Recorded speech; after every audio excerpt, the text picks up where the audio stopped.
I was waiting in a romantic suite, dressed in sheer lingerie, planning a surprise for Leo. The doorbell rang. I loosened my robe, ready to welcome him. The door was violently thrown open, and a sharp, clear voice rang out. Police. Vice raid. Don't move. Me.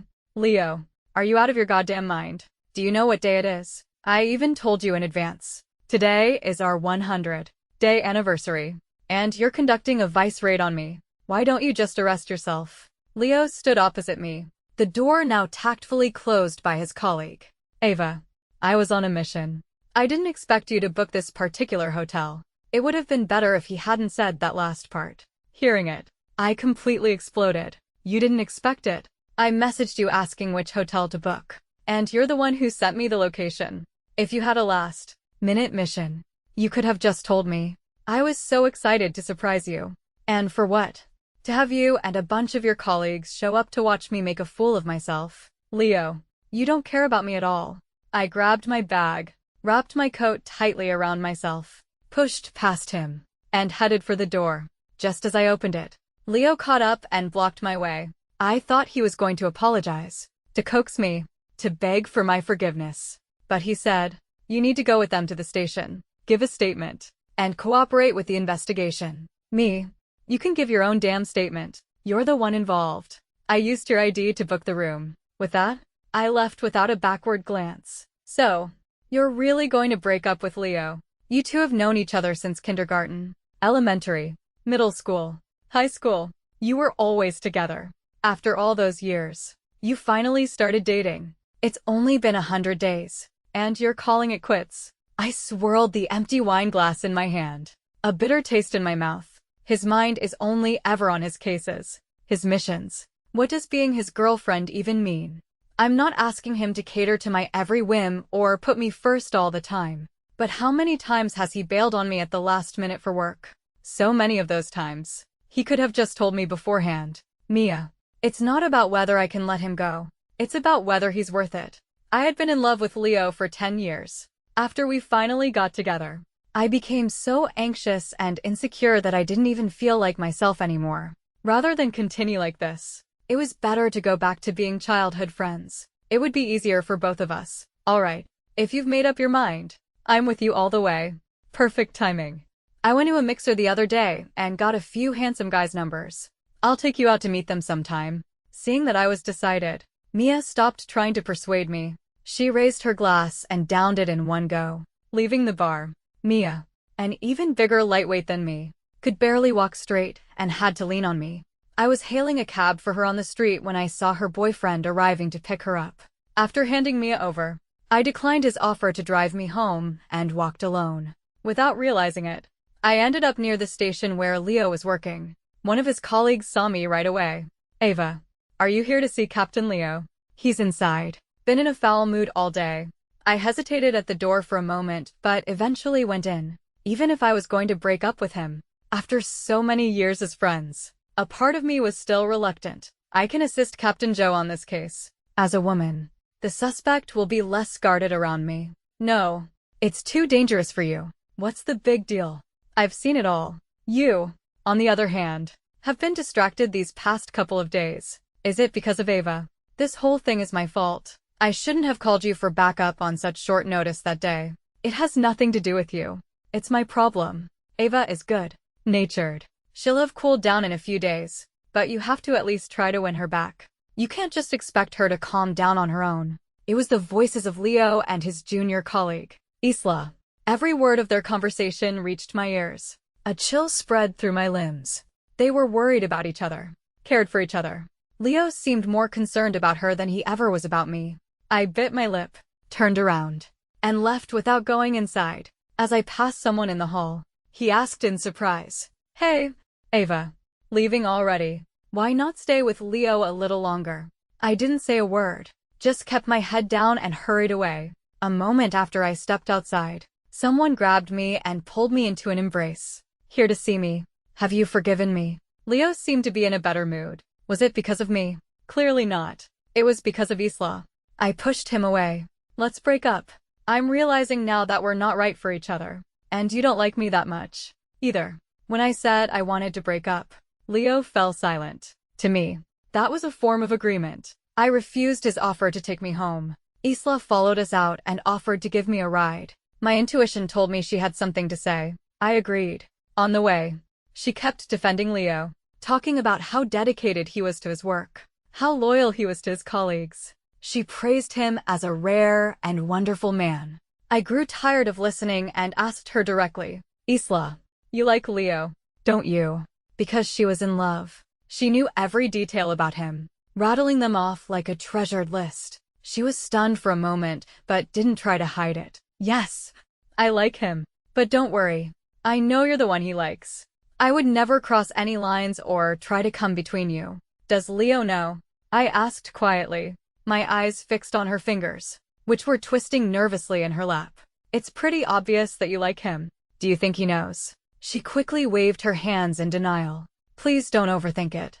To him, we're just colleagues. He doesn't even look at me twice. Ava, Leo really, truly loves you. She said Leo loved me. She said her feelings for him were more admiration than anything. She wouldn't ruin our relationship. She sounded sincere. And I believed her. But I still felt deeply uncomfortable. That discomfort intensified when I saw the flicker of sadness and hurt in her eyes. I couldn't explain why. It wasn't until Mia spelled it out for me. You've got to be kidding me. You think men are really that clueless when someone likes them? All those love letters he got in high school weren't for nothing. She said that someone like Isla, working so closely with him, sharing life and death situations, would inevitably get together with him sooner or later. I didn't argue, because I felt the same way. I think Leo must have known, on some level, but he didn't reject her or draw a clear line. He enjoyed having a work wife, a confidant who understood him, their ambiguous tension hidden in plain sight. And I, the official girlfriend, was like some poor fool kept in the dark. I began to feel that breaking up was the right decision. Leo found me just as I was leaving my studio to meet Mia for dinner. It was less a dinner and more a matchmaking party Mia had put together for me. I wasn't desperate, nor was I in a hurry to get married. I only agreed for Mia's sake. But Leo didn't see it that way. He blocked my path, his brows furrowed. Mia never throws a dinner party that doesn't have an ulterior motive. I'm coming with you. We broke up. Who brings their ex to dinner? I calmly sidestepped him. His face fell, and he reached out to grab my arm. I'm not breaking up with you. That's just childish. Call it what you want. That day, I was just Leo. I cut him off. I don't want to talk about this today. Okay. Just then, Mia pulled up in her car and waved at me. Leo didn't press the issue, but as I got into the car, he squeezed my wrist tightly. I glanced down at his well-defined knuckles and silently pulled my hand away. I hadn't expected Mia's dinner to be a grand cocktail party. Mia, maybe I should. You're already here. What's there to be shy about? Just think of it as playing the field a bit. A chance to get that guy Leo completely out of your system. Mia pushed me into the crowd and started enthusiastically introducing me. She had always been outgoing and had a wide circle of friends. Probably because of her, many people came up to add me on their contacts. I found myself chatting idly with them, and my mood actually started to lift. I was so busy that I didn't even notice when Leo arrived with Isla. It was only when Mia pulled me out to the garden that I saw them. That Leo. Mia fumed. If we weren't childhood friends, I'd be tempted to hire bodyguards to beat him up.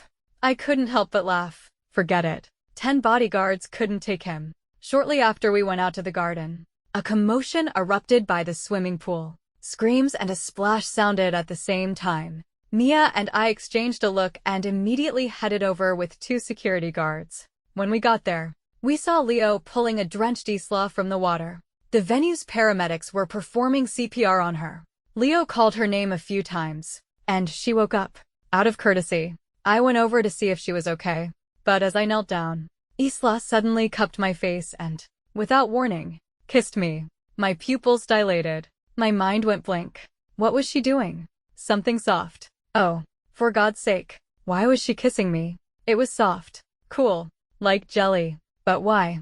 My internal monologue lasted less than a second. Leo reacted instantly, pushing Isla away and scooping me into his arms. Isla, he yelled, furious. I thought of you as a sister. What are you doing to my woman? How dare you kiss her? Still in shock, I covered my lips and stared at Isla, who was sitting on the ground. Her head was bowed, her wet black hair plastered to her cheeks, hiding her expression.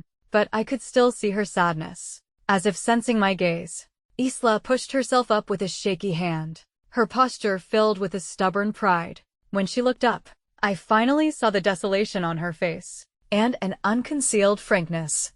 She moved her lips, but no sound came out, understanding her silent words. I was stunned again. She had mouthed, "Giving it back to you." Me? Huh. Giving what back? My eyes caught the paramedics nearby, and it dawned on me. She thought Leo had been the one to give her CPR. The mouth, too. Mouth resuscitation of an emergency rescue. She had interpreted it as a kiss, clinging to her idea of a pure, blameless secret love. She couldn't allow herself to be a third party. So, she had to return the perceived kiss to me. That way, she could continue her crush with a clear conscience, and justifiably remain by Leo's side. I was truly, thoroughly disgusted. I was so angry, not because Isla returned the kiss. After all, Leo hadn't even performed the CPR, and even if he had, I wouldn't have been angry. It was CPR, a matter of life and death. Knowing Leo, I'm sure he would give mouth, too. Mouth to a dog if it would save its life. I was angry because Isla was a woman too. She should have known how uncomfortable this would make me, but she did it anyway, for her own peace of mind. How could someone so proud and strong be so lovesick? Mia squeezed in beside me, asking what had just happened. Leo, having procured a damp towel from somewhere, shoved it into my hand, his face dark. "Wipe your mouth. I have to go take care of something. There might be danger out here. Get back inside where it's safe." As he left, his eyes, dark and resentful, swept over my lips, as if he'd just caught me cheating. I instinctively pressed my lips together. Why did I feel guilty? What's his problem? Mia grumbled. I didn't say anything, just pulled her back towards the building. Suddenly, a flash of silver caught my eye. I instinctively pulled Mia into a hug. A sharp pain shot through my arm as it was cut. Before anyone could react, an arm clamped around my neck, dragging me backwards. "Ava." Mia's voice was a panicked shriek. In my peripheral vision, I saw a familiar figure running towards us like a madman. With every step closer, I could see the terror on his face. But before Leo could reach me, I had already grabbed my attacker's arm, bent down, and executed a swift, brutal shoulder throw. As he hit the ground, I heard a distinct pop, probably a dislocation. Mia ran to me, checking my arm, crying and asking if I was okay. As I was comforting her, Leo appeared. He glanced at the shallow cut on my arm. Then his callous fingers traced my neck, which was still hot from the chokehold. His fingertips were cold, so cold I frowned and pushed his hand away. "I'm fine. It's just a scratch. Shouldn't you and your colleagues be taking him away?"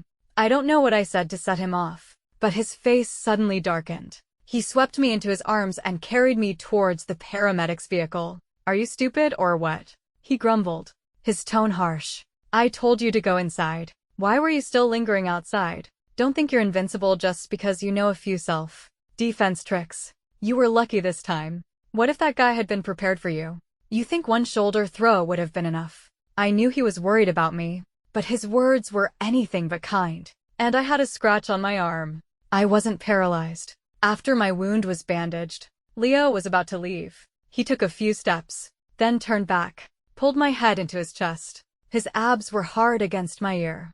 "Ava, can you care about me just a little more? Let's not talk about breaking up anymore." "Okay." Just now, I was so scared. His low, clear voice vibrated through his chest, a barely perceptible tremor of vulnerability and fear within it. Just then, someone called for him. He looked down at me, his eyes filled with hope. I opened my mouth, but only to urge him to go. A bitter smile touched his lips. He ruffled my hair and turned to leave. I looked down at the bandage on my arm. "If you want me to care, then stop playing these ambiguous games with other people. If you really want to be with me, then don't give anyone else a reason to hope. If you can't do that, then you have no right to ask for all of my heart." After the police investigation was over, everyone began to leave. Mia came out, carrying both our bags, with 3 distinct-looking men trailing behind her. She shooed 2 of them away as she approached me. Ava, let me introduce you. She bounced over. This is Adrian Jiang. He's my parents' next door neighbor. He just got here. As soon as he heard you were hurt, he said he had to come and see how you were doing. She kept winking at me, clearly trying to set us up. I pretended not to notice and stood up to greet him. He extended his hand. His fingers were long and slender, with slightly prominent knuckles. So beautiful I couldn't help but look twice. As we shook hands and let go, he shifted slightly to stand closer to me. You're in a draft. His voice was cool and crisp, but the few simple words were unexpectedly gentle. I glanced up, my line of sight only reaching his sharp jawline. Adrian offered to drive us home, and Mia eagerly accepted. In the back seat, she started texting me furiously. Adrian is so handsome. Right. He's definitely on par with Leo. You should consider him. And don't be fooled by his low-key brands. He's the sole heir of the Jiang family. He went abroad at 18 and owns 2 massive private vineyards. A total dreamboat. And most importantly, he's so gentle. I think you should really consider him. Get a new boyfriend. I didn't pay much attention to Mia's texts. When I got home, I just showered and went to bed.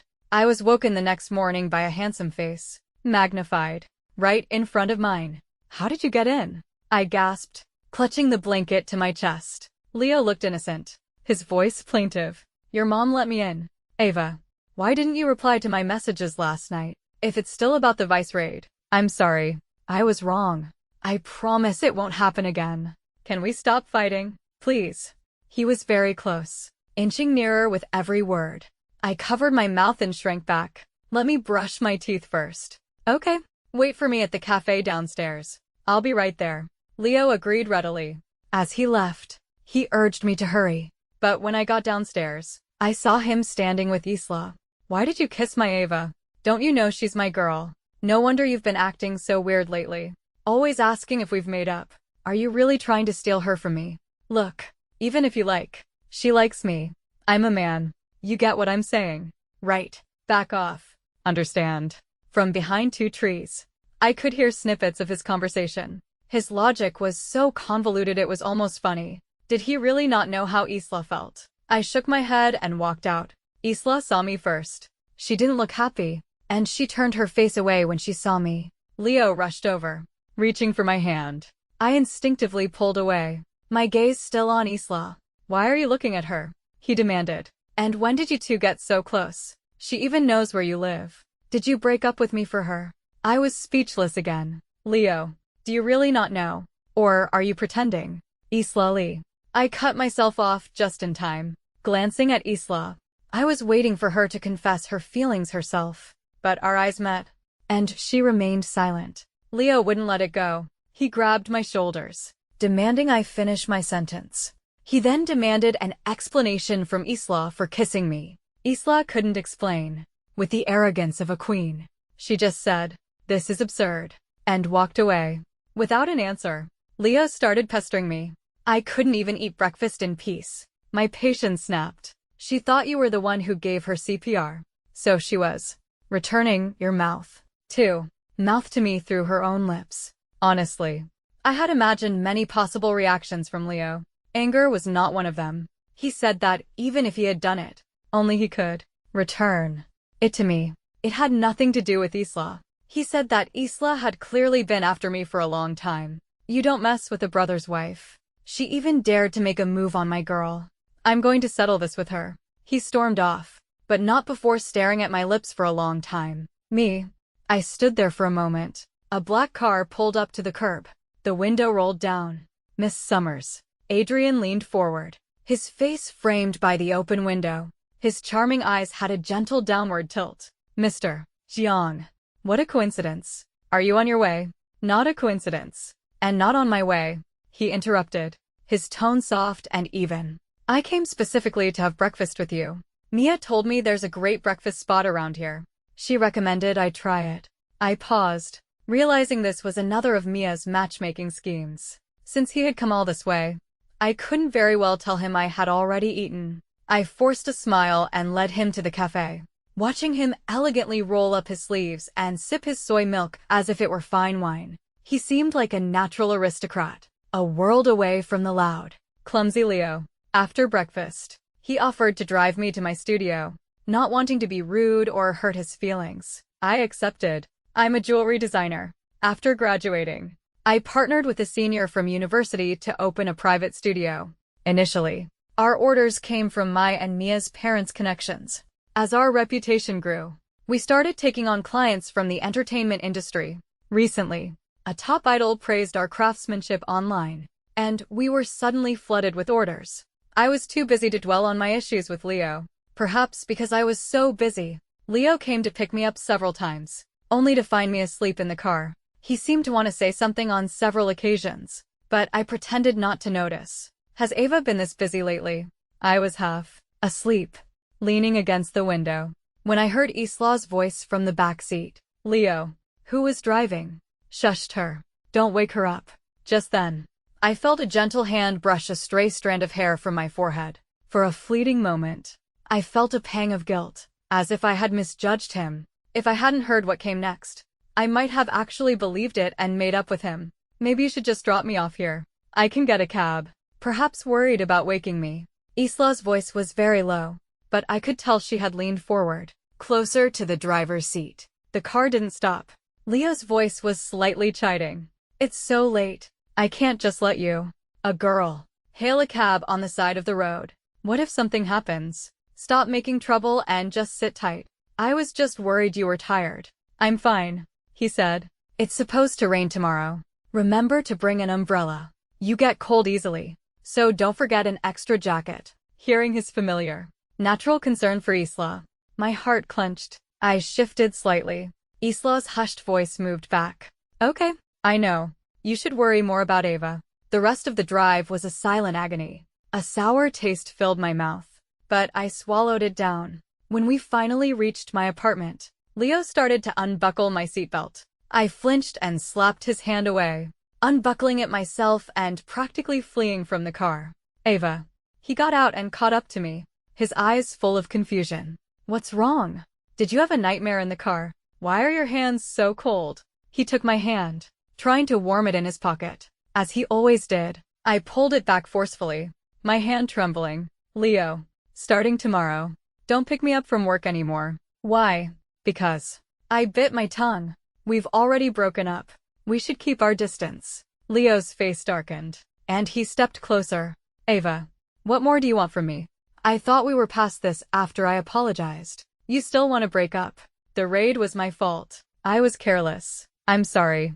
I've been trying so hard these past few days to make time to see you, to show you I've changed. Isn't that? It's not about that. I closed my eyes, fighting back tears. I just feel like there are 3 people crowded onto a 2-person track. It's too tight. I want to break up. If you need a reason, go ask Isla. I still wanted to give her the dignity of telling him herself. It was the last respect I could offer her. Leo grabbed my arm, afraid I would run. What does this have to do with Isla?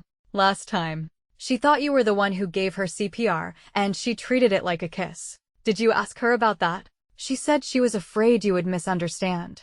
Since you were already mad at me, did you ever ask her why she would mistake CPR for a kiss? Don't make it sound so dramatic. She doesn't think of me like that.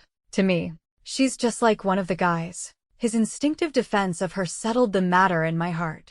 I believed Leo loved me, but did he really have no special feelings for Isla? Perhaps he did, and just hadn't realized it yet.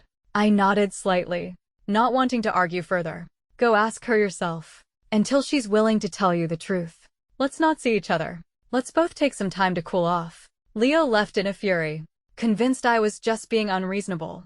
A few days later, Isla found me, looking frantic. You did this on purpose. You deliberately made him ask me, to force me to strip away my dignity in front of him. Ava, how could you? I never wanted to come between you two. I couldn't even if I tried. Why would you humiliate me like this? She was on the verge of a breakdown, every accusation painting me as the villain who had destroyed her pride. I listened quietly until she calmed down a little. Letting him ask you is my way of respecting you. I said softly, if you like someone, just say it.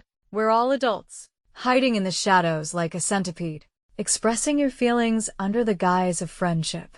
That's the biggest insult to yourself, to me, and to Leo. Isla, I thought you were a woman with self-respect, not some lovesick fool who would throw away her dignity for a man. I was disappointed in her. I had heard so much about her from Leo. How smart and rational she was. How she always stayed calm under pressure. Proud, cool, and confident. To think that this woman was secretly, humbly, in love with someone else's boyfriend, proclaiming her innocence while blurring every line. Isla clearly couldn't accept my explanation. The composure on her face shattered, and her light brown eyes filled with rare tears. I don't need a lecture from you. Liking Leo is my business. I don't care if he likes me back. And don't act like you're not lovesick yourself. Every time he ditched you for a case, you just waited for him, saying you understood the nature of his job. Wasn't that demeaning? Weren't you hurt? Ava, how are you any different from me? You're wrong, I said with a soft sigh. I understood his work because we were in a relationship, out in the open, with a present and a future together. You are in a one-sided, secret love. It's dark, and can't see the light of day. How can you even compare us? Isla's face went white, her lips trembling. Just then, Leo came running from a distance. Isla looked back in shock, then glared at me. You set me up. Still surprised myself. I frowned. Do lovesick people really lose all common sense? Isla, you're the one who came to find me. How did I set you up? He stopped between us and took my hand. Isla stared at our joined hands, her composure finally breaking as tears streamed down her face. Leo wasn't in much better shape. He gripped my hand so tightly it was as if he was trying to contain an uncontrollable emotion. Isla, how could you like me? You know Ava is the only one I love. Why would you like me? The standoff ended with Leo pulling me away. I don't know what happened between them after that, because from that day on, Leo was transferred to assist on a provincial case. He sent me messages every day. I never replied. I was waiting for him to truly understand the root of the problem. I told Mia everything. She called me a saint for caring about a homewrecker. Isla isn't a homewrecker. She never intended to break us up. Huh. Mia sneered.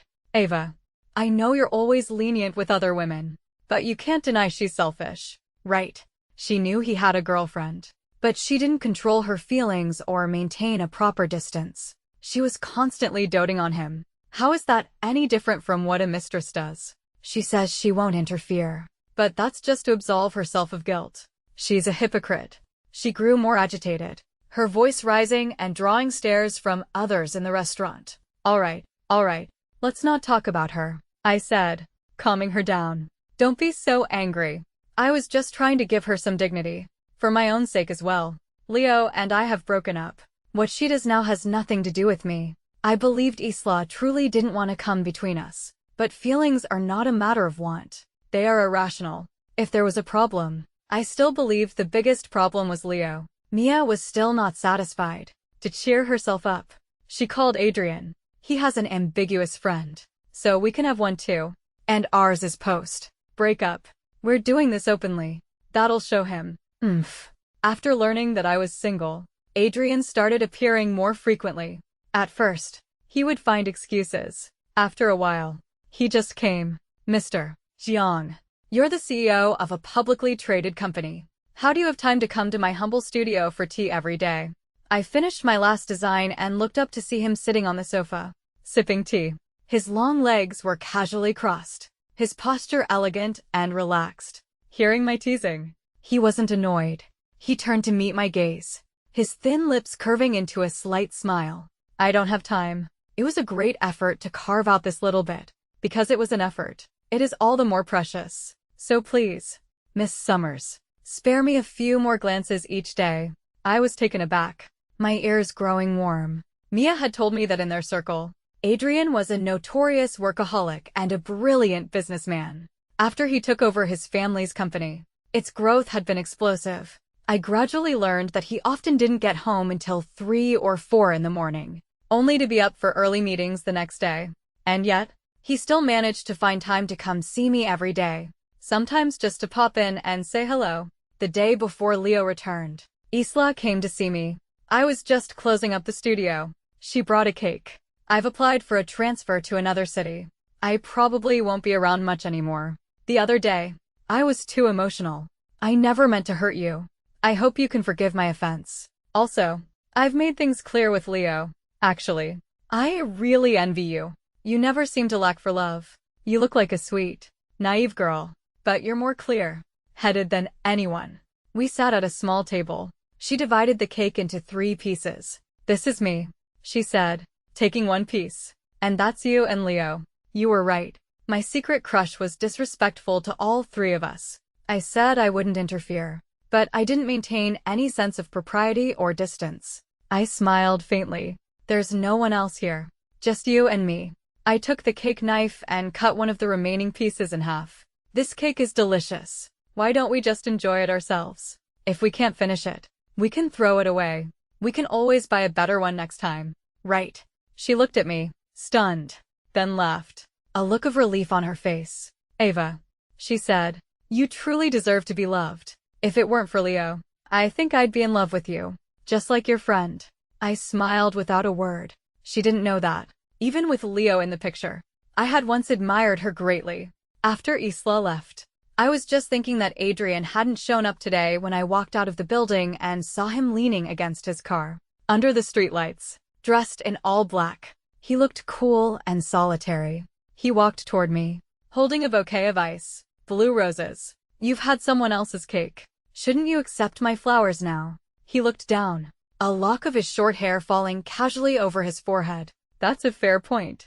I went along with him and finally accepted the flowers he had been trying to give me for nearly a month. Thank you for the flowers, but please don't spend any more money on them. We agreed to be friends. This puts a lot of pressure on me, and with too much pressure, I might not want to be your friend anymore. He chuckled. Ava, you're so direct now. Didn't you tell me to communicate more directly? I replied with a smile. You said I was always too concerned with other people's feelings. Now that I'm being direct, you're not happy. I am happy. This is much better. His deep eyes were sincere. He reached for the flowers. They're heavy.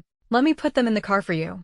I'll take you home, then head to the airport. This business trip is for 2 days, so I won't see you until then. His low, rich voice held a hint of reluctance. As I followed him, I heard myself say, you could video call. He turned back, a surprised, delighted smile spreading across his face, his eyes shining. After a moment, he said calmly, that's a good idea. In the car, I happened to see a familiar vehicle in the rearview mirror. I'm sure someone as perceptive as Adrian had known Leo was there all along. Adrian walked me to my building, handed me the flowers, and whispered in my ear, talk to him properly.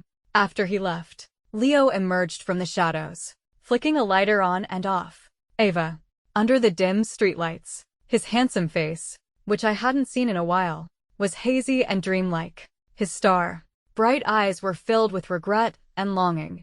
My heart tightened. Ava, is there no chance for us? He asked, his voice strained. I pressed my tongue against the roof of my mouth and asked back, if I say no, what will you do? He froze, his eyes filled with a raw pain, his hands, hanging at his sides, clenched and unclenched. Finally, he couldn't hold back any longer. He grabbed my shoulders and pinned me against a tree. I don't know what I would do. Ava, I never imagined a life without you. I can't imagine you being someone else's wife. I thought we would be together forever. I smiled bitterly. Yes, so did I. But if I was your one and only, why was Isla always there? Isla, who is by your side, and Adrian, who is pursuing me now, aren't they the same? In fact, you and Isla face death together almost every day. He was stunned, as if trapped, or perhaps shocked by a sudden realization. No, it's not the same. She's just my colleague, my junior, my partner. Is she? Is that really all? Were you truly completely oblivious to the fact that she liked you? Or did you just pretend not to know because she never confessed? Turning a blind eye and enjoying her special care and attention. I forcefully pulled his hands from my shoulders. Leo, if you try to have your cake and eat it too, you'll end up with nothing. Let's just go back to being friends. Let's part on good terms. He seemed to deflate, his hands falling to his sides. But as he passed me, he said, I was wrong. But I won't give up on you. Ava. I love you. I will only ever love you. I paused for 2 seconds, then walked away. With every step forward, I became more certain of my choice. I am far too precious. He was the one who threw away his chance.